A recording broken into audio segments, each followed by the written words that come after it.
성문본문 베드로전서 5장 8절 다 쳐주려고 공격해드리겠습니다.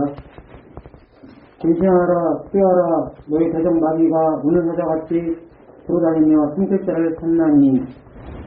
베드로전서 5장 8절 말씀으로 신앙의 각설한 말씀으로 성경의 말씀을 전하려고 바랍니다.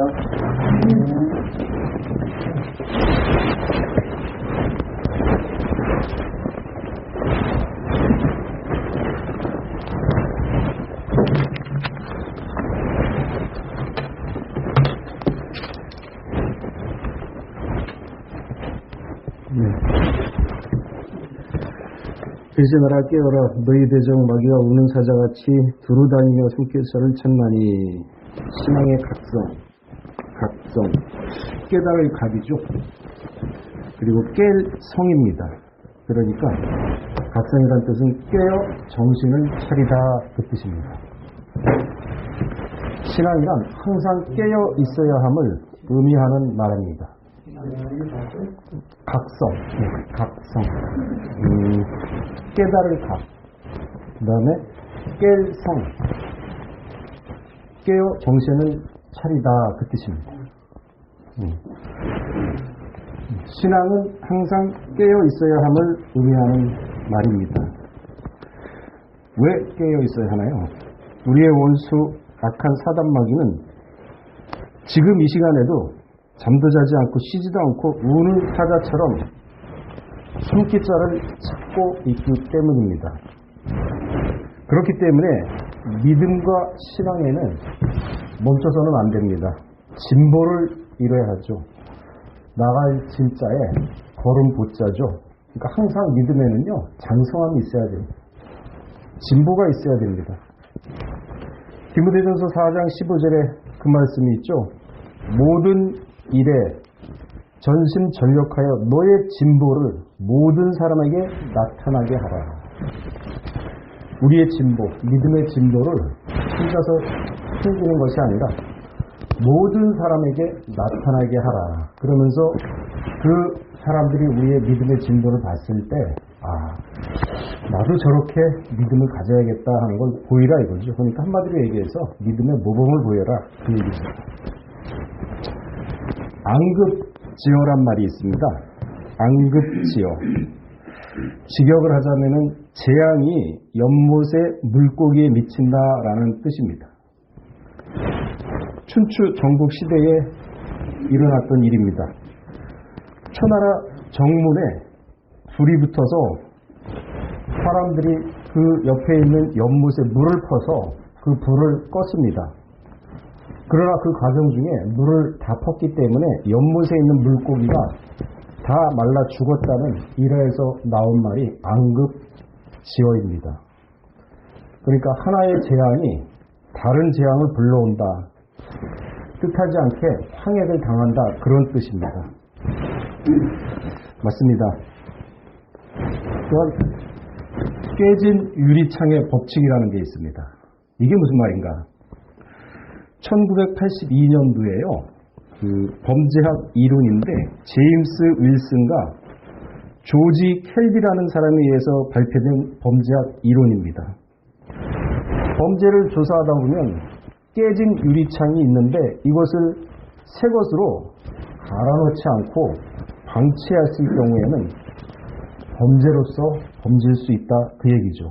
그러니까 동네에 어떤 건물에 깨진 유리창이 있는데 이 깨진 유리창을 교체하지 않고 그냥 놔두게 되면요. 처음에는 사람들이 쓰레기를 버립니다.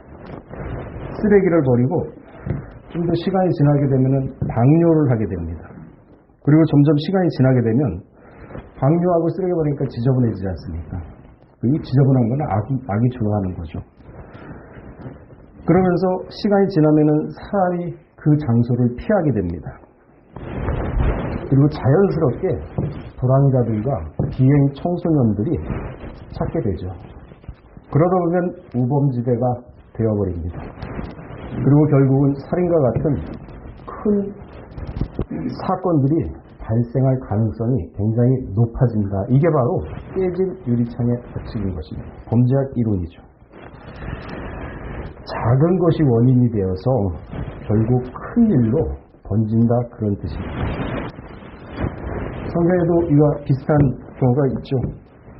노아가 방주를 지었을 때 틈새에 방주를 지은 그 나무와 나무하고 연결한 틈새에 역청을 발라서 외부로부터 물이 들어오는 것을 차단시켰습니다. 방주 안에는 구원받은 노아의 8식구와 그리고 많은 가축들이 그 안에 생존해 있었습니다. 만약에 조그만 틈이 있었다면 방주 안에 물이 가득 찼을 거 아니겠습니까? 그렇죠. 사람 다 자야 되잖아요, 저녁에는. 그 자는 사이에 그 틈 사이로 물이 졸졸 흐르면은 작은 틈새인 것 같지만은 시간이 지나면요, 배를 갖다가 침몰시킬 수 있는 그러한 양이 들어오게 되죠. 미리 막지 못하게 됐을 경우. 결국은 하나님의 구속을 위해서 구원받았던 8명의 식구와 그리고 수많은 가축들이 죽을 수밖에 없었을 것입니다. 마태복음 22장에도 열천의 비유가 나오죠. 등불은 준비가 됐습니다. 그러나 불을 붙일 수 있는 기름은 준비하지 못한 5처녀에 대한 이야기죠. 밤에 잘 때 이제 신랑이 온다는 소리를 듣고 10처녀가 마중을 나갔지만 기름이 없어서 신랑을 맞이하지 못한 미련한 처녀들. 기름을 사러 간 사이에 문이 닫혀서 준비하지 못했다, 들어가지 못했다라고 얘기를 하고 있죠. 준비가 안 된 자를 얘기합니다. 준비가 안 된 자들. 마태복음 22장에는요, 또한 혼인잔치의 비유가 나옵니다. 왕의 아들의 혼인잔치에 예복을 입지 않는 자가 들어오게 되죠. 그러니까 처음에는 아는 사람들, 지인들을 다 초대를 했습니다. 근데 나는 바빠. 어제 소를 샀기 때문에 시험을 해봐야 돼. 나는 지금 장가 갔기 때문에 갈 수가 없어. 그래서 그 왕이 뭐라 그랬습니까? 사거리에 가서 보이는 사람마다 다 데리고 와라. 그래서 이 잔치집을 채워라. 근데 그 중에 예복을 입지 않는 사람이 있었습니다. 그래서 그 예복이 입지 않는 사람을 왕이 발견하게 되죠. 그리고 나서 어찌하여 너는 예복을 입지 않았느냐 하니까 유고무원이라 그랬어요. 입이 있어도 할 말이 없다 그랬습니다. 그래서 바깥 어두운 곳에 내어 쫓으라. 깨어있지 못한 결과입니다. 나는 잔치집에 갈 때는 그래 최소한의 예의를 가져야죠. 옷도 갈아입고 그리고 목욕도 하면서 그게 잔치집에 갔을 때 상대방을 예우하는 마음이 아니겠습니까? 깨어있지 못하기 때문에 이런 결과가 나오죠. 오늘 본문은요, 근신하라 깨어라 마귀가 우는 사자처럼 산길자를 찾기 때문에 깨어있으라고 얘기하고 있는 것입니다. 근신 무슨 뜻인가요? 말이나 행동을 삼가하고 조심하라 그 뜻입니다. 구체적으로 어떠한 것을 말할까요? 평상시 말할 때는, 평상시 우리가 사람을 만나서 말할 때는 믿음을 주고 그리고 행동할 때는 근신해서 사득함을 막아 그 성실함을 보존해야 된다 그 뜻입니다. 평상시 말의 신실함과 행동의 신중함을 지키는 자세, 바로 겉으로 드러나는 행동을 조심스럽게 하는 태도를 말하는 것이죠. 평상시는 어떤 때를 말할까요? 평상시 마음이 조급할 때, 살다 보면은 마음이 조급할 때가 있죠. 마음이 조급할 때, 그리고 감정이 격해졌을 때, 나를 녹아 치올랐을 때, 그때를 얘기하죠. 그 다음에 좋은 감정이 있을 때, 그리고 싫은 감정이 있을 때, 유혹 앞에서 흔들릴 때 모두를 만나는 것입니다. 마음의 사득함과 간사함이 깃들 때 사람의 마음은 틈을 보이게 됩니다. 그래서 에베소서 4장 27절에 마귀로 틈을 타지 못하게 하라 그랬거든요.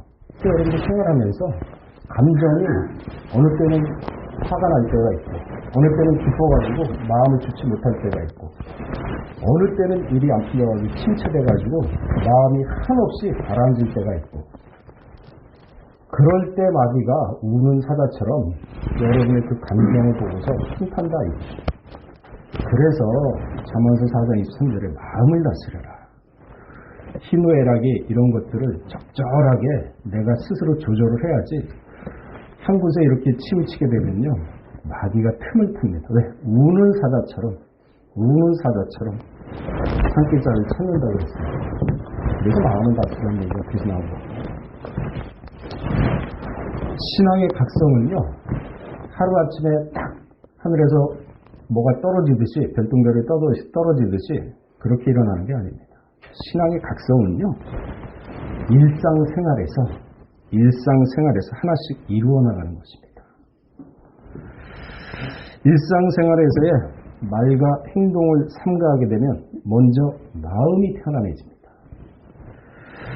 사람과 다투고 나서 마음 편한 사람이 있습니까? 다툼의 원인은 말에서 납니다.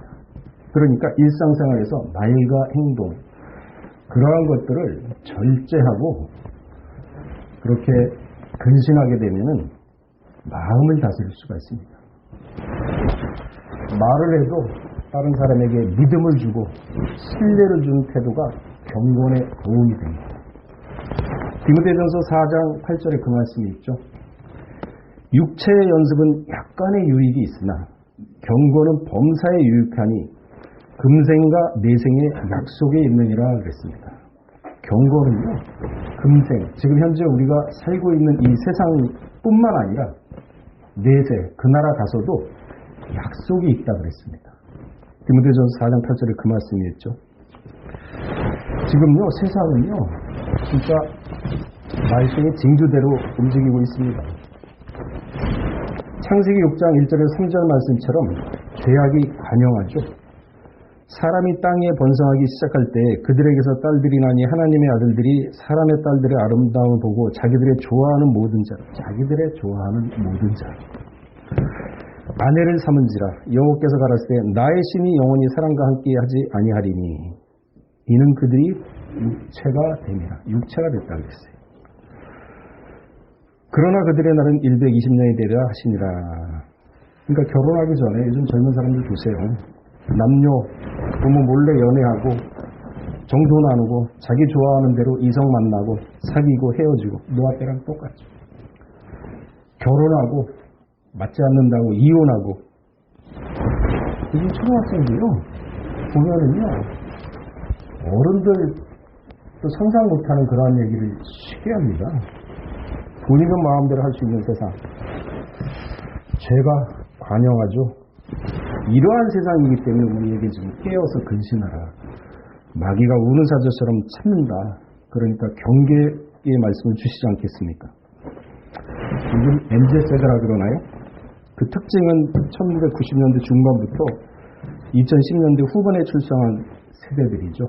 어렸을 때부터 IT 기술을 많이 접하면서 이것을 또한 가장 잘 사용하는 제 애들이 바로 Z세대죠. 이들은 뭐든지 궁금한 것은요, 네이버에게 물어봐 쉽게 인터넷을 찾아서 답을 찾아냅니다. 알고 싶은 것은 깊은 성찰 없이 그저 답만 가볍게 얻을 수 있는 세대입니다. 사람은 왜 그런가 이치가 있는데 그 이치를 생각하면서 이 깊이가 생각이나 이런 정신의 깊이가 있어야 되는데 쉽게 해답을 얻어요. 그러니까 자기 성찰이 없죠. 그러니까 이 사람들의 특징은요, 즉각적인 결과를 얻는 데 치중을 합니다. 먼 훗날의 보상보다, 그러니까 앞으로 내가 지금 이렇게 행동을 하면 먼 훗날에 나한테 이런 보상이 있을 것이다. 이거보다도요, 즉각적인 결과를 얻는 데 치중을 합니다. 그러니까 천국 얘기를 하더라도 당장 나한테 해답이 없으면 의미가 없죠. 이들에게는. 그렇지 않는 사람도 있습니다. 같은 현재 세대라 하더라도.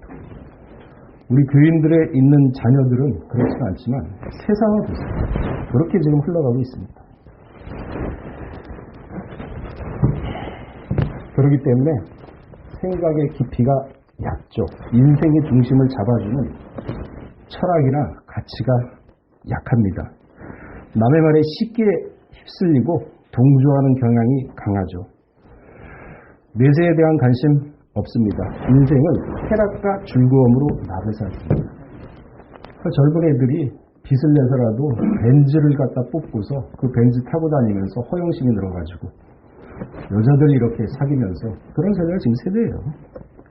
이런 세대를 우리는 명확하게 뚜렷하게 보시고 선악을 분별하셔야 됩니다. 그게 바로 지금 세대의 특징이죠. 그렇기 때문에 신앙으로 무장하지 않으면요, 세상의 말에 쉽게 동요되고 빠지기가 쉽습니다. 디모데후서 4장 3절에 뭐라고 얘기하고 있습니까?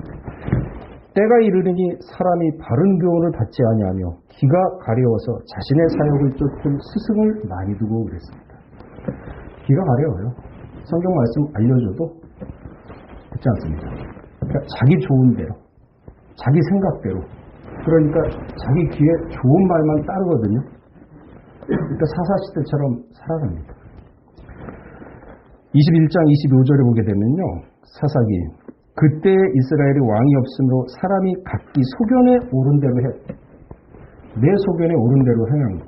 그러니까 하나님 말씀이 마음에 없으니까 말씀을 제껴두고 내 소견에 오른 대로 행하는 시대라고 분명히 얘기하고 있지 않습니까? 전도서 11장 9절에 뭐라고 얘기하고 있습니까? 우리 한번 다 찾아보시기 바랍니다. 찾고 한번 읽어보겠습니다.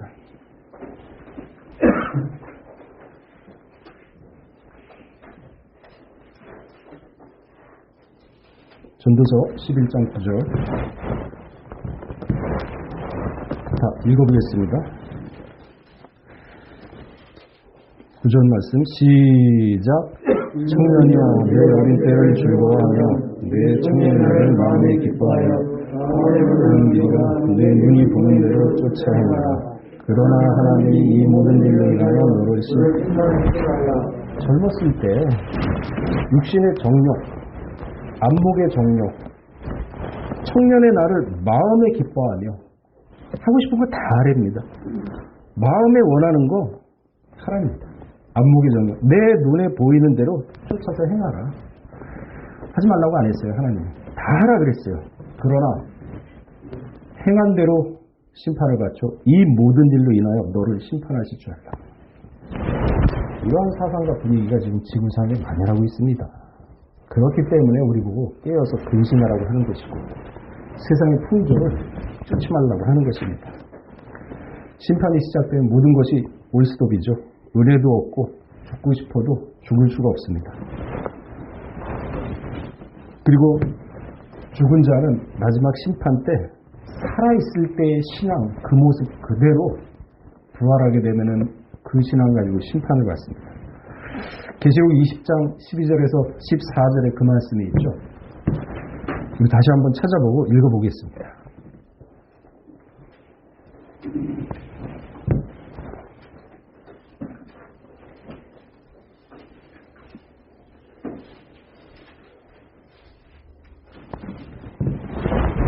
자, 20장 12절에서 14절 읽어보겠습니다.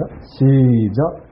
또 내가 보니 그 보좌 앞에 섰는데 책들이 펴있고 책이 펴졌으니 그 생명책이라 죽은 자들이 자기 행위를 따라 책들이 기록된 대로 심판받으니 바다가 그 가운데서 죽은 자를 내어주고 또 사망과 문도 그 가운데서 죽은 자를 내어주고 각 사람이 자기 행위대로 심판을 받고 사망과 문도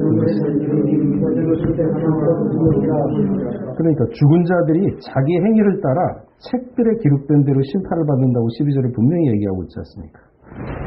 우리가 차 타고 가다가 그 강물에 빠져 죽었는데 새벽에 빠져 죽으면 사람이 모르지 않습니까? 그래서 실종 처리가 되잖아요. 13절에 보세요. 바다가 그 가운데서 죽은 자를 내어주고 사망과 음부도 그 가운데서 죽은 자를 내어주고 그러니까 산에서 죽든지 어디에서 죽든지 나중에는 그 사람들 다 부활시킵니다. 그리고 나서 부활한 다음에 하나님 딱 세우죠. 그리고 자기의 죄에 따라서 좌양자, 우양자 한다고 하지 않습니까? 각 사람이 자기의 행위대로 심판을 받고 사망과 음부도 불못에 던주니 이것은 둘째 사망, 곧 불못이라. 그때는 사망도 없습니다. 사망 자체도 심판 대상이 됩니다. 그래서 마지막을 사는 성도는 스스로 연단을 받아 정결케 된다고 다니엘 12장 10절에는 말씀하고 있지 않습니까? 많은 사람이 연단을 받아 스스로 정결케 하며 희게 할 것이나 악한 사람은 악을 행하리니 악한 자는 아무도 깨닫지 못하되 오직 지혜 있는 자는 마지막 때는 구원이 됩니다. 악한 자, 선한 자, 마지막 때는요 점점 심해져요. 그러나 살아있는 당신의 성도는 전무후무한 환난 가운데 인내의 과정을 거치게 됩니다. 사도행전 14장 20절에 그 말씀이 있죠. 제자들의 마음을 굳게 하여 이 믿음에 거하라 권하고 마음을 굳게 하라 그랬습니다. 또 우리가 하나님 나라에 들어가려면 많은 환난을 겪어야 할 것이라. 그래서 예수님이 자기 십자가를 지고 쫓아가라고 얘기한 거거든요. 계시록 13장 10절에는요.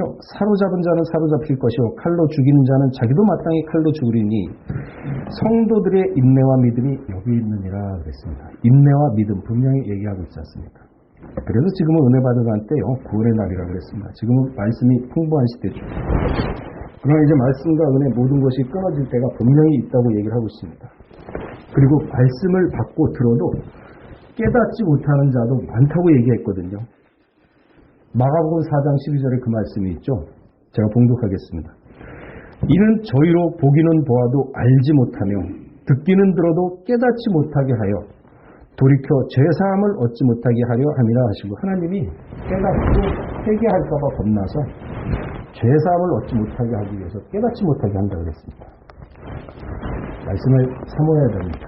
그래서 사모하는 자에게는 분명히 하나님이 깨닫게 해주신다고 그랬습니다. 풍년의 시대에 말씀과 자신을 내면적으로 성장시킨 사람은 환난 날에 분명히 견뎌낼 수가 있습니다. 환난은 미리 대비하고 피할 수가 있다고 누가복음 19장 41절에서 44절에는 말씀하고 있습니다. 신앙의 각성, 이것은 내가 마음먹고 언제 시작을 하겠다 이게 아니라 일상생활 속에서 우리의 지금의 생활 속에서 각성이 이루어져야 됩니다. 그래서 유다서 1장 20절의 말씀처럼 거룩한 믿음 위에 자신을 건축하라 그랬죠. 거룩한 믿음, 범사의 주를 잠언 3장 6절에도 범사의 주를 인정하라. 그러면 내 길을 지도하시라 그랬거든요. 하나님이 내 인생과 내 영혼을 책임지시는구나. 이 세상, 이 지구상, 현세뿐만 아니라 내세에서도 내 영혼과 내 모든 것을 책임질 수 있는 분은 하나님이시구나. 그러면서 예수님도 그랬지 않습니까? 십자가에 딱 달리실 때 예수님도 죽은 사람을 살리시고 병든 자를 고치셨거든요. 그러한 하늘의 권세를 가지신 분이시지만은 십자가상에서 하나님께 자신의 영혼을 의탁했어요. 내 영혼을 아버지께 의탁합니다. 그게 무슨 얘기입니까? 이 사람은요, 사람이 육신은 해할 수 있지만 영혼을 해할 수 없습니다. 그러나 하나님은 육신과 영혼을 아울러서 해할 수 있는 분이기 때문에, 죽일 수 있는 분이기 때문에 나의 인생뿐만 아니라 영혼까지도 맡길 수 있는 분이 유일하게 하나님이십니다. 그렇기 때문에 이 신앙의 각성은 평상시 우리가 생활하는 가운데 하루하루의 삶이 유다서 1장 20절 아까 말씀드렸듯이 거룩한 믿음의 자신을 건축하면서 에베소 4장 13절 말씀처럼 그리스도의 장성한 분량까지 이르러야지만 이 환난을 견뎌낼 수 있고 이 마귀가 우는 사자처럼 활동하는 이 세상을 이겨낼 수가 있다는 것이죠. 우리 4대주로 남정교회 회원 여러분 모두는 지금이 은혜 받을 만한 때요. 지금이 구원의 날이라 그랬으니까 이 구원의 날에 말씀을 완전 무장하셔서 하루하루의 삶이 하나님 보시기에 좋았더라 하는 삶이 되시기를 주의 이름으로 축원하겠습니다. 같이 기도하겠습니다.